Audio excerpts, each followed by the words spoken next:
Now, the global context, Honourable Speaker, sir.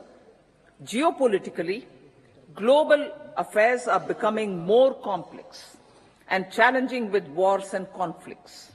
Globalization is being redefined with reshoring and friendshoring, disruption and fragmentation of supply chains and competition for critical minerals and technologies.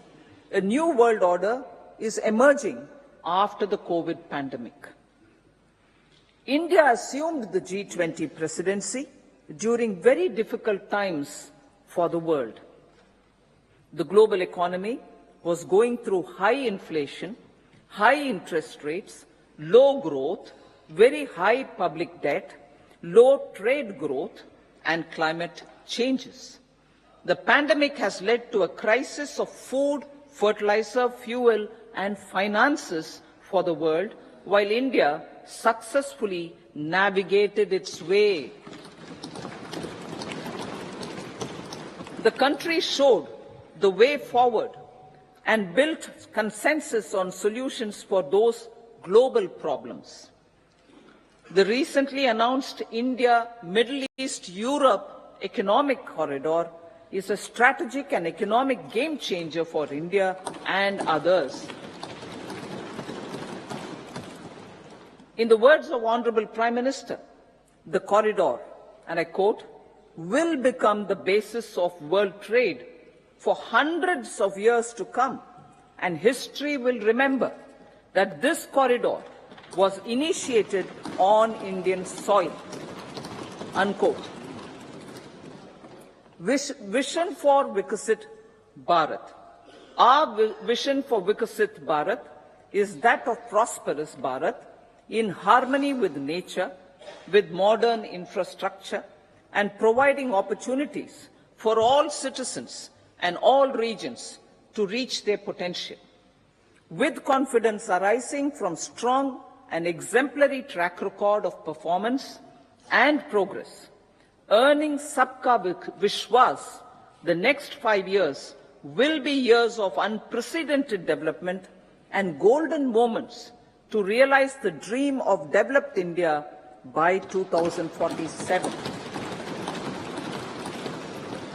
The trinity of demography, democracy, and diversity, backed by Sabka Prayas, has the potential to fulfill aspirations of every Indian.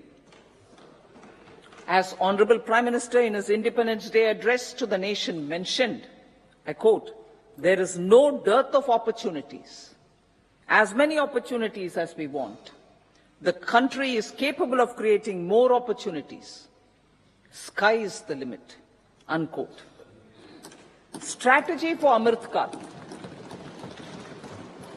Our government will adopt economic policies that foster and sustain growth, facilitate inclusive and sustainable development, improve productivity, create opportunities for all, help them enhance their capabilities, and contribute to generation of resources to power investments and fulfill aspirations. Guided by the principle, reform, perform, and transform, the government will take up next generation reforms and build consensus with the states and stakeholders for effective implementation. It is an important policy priority for our government to ensure timely and adequate finances, relevant technologies, and appropriate training for the micro, small, and medium enterprises, MSMEs, to grow and also compete globally. Orienting the regulatory environment to facilitate their growth will be an important element of this policy mix.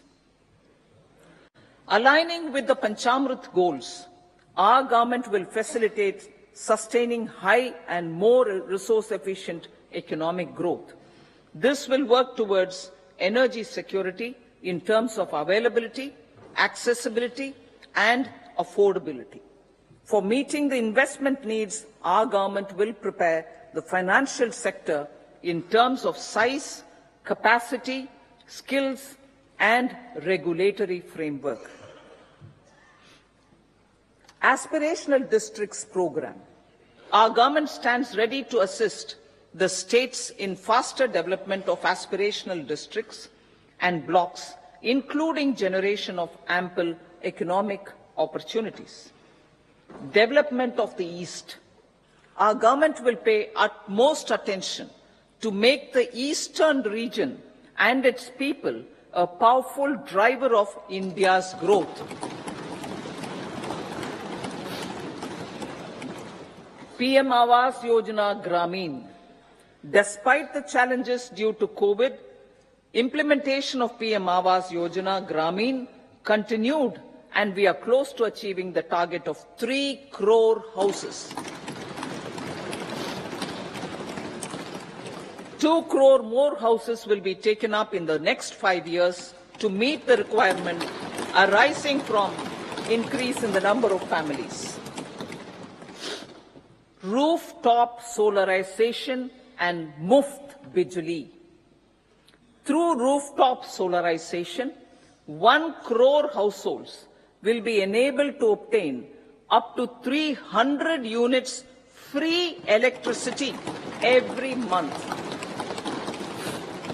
This scheme follows the resolve of Honorable Prime Minister on the historic day of consecration of Sri Ram Mandir in Ayodhya.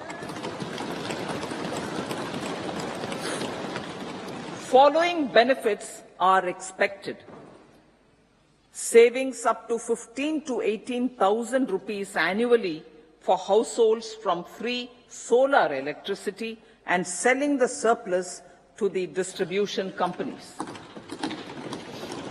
Charging of electric vehicles. Entrepreneurship opportunities for a large number of vendors for supply and installation. Employment opportunities for the youth with technical skills in manufacturing, installation, and maintenance. Housing for middle class. Our government will launch a scheme to help deserving sections of the middle class, and I quote from Honorable Prime Minister's words, living in rented houses or slums or chawls and unauthorized colonies, unquote, to buy or build their own houses.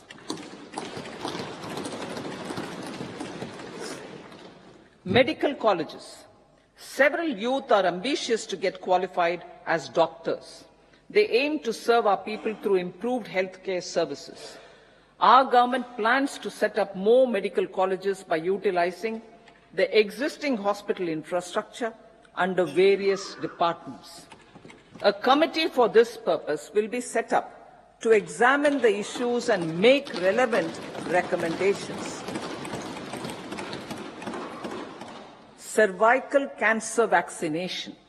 Our government will encourage vaccination for girls in the age group of 9 to 14 years for prevention of cervical cancer. Maternal and child health care. Various schemes for maternal and child care will be brought under one comprehensive program for synergy in implementation. Upgradation of Anganwadi centers under Saksham Anganwadi and Poshan 2.0 will be expedited for improved nutrition delivery, early childhood care and development. The newly designed U-Win platform for managing immunization and intensified efforts of Mission Indradhanush will be rolled out expeditiously throughout the country. Ayushman Bharat. Healthcare cover under Ayushman Bharat scheme will be extended to all ASHA workers, to all Anganwadi workers and helpers. Agriculture and food processing.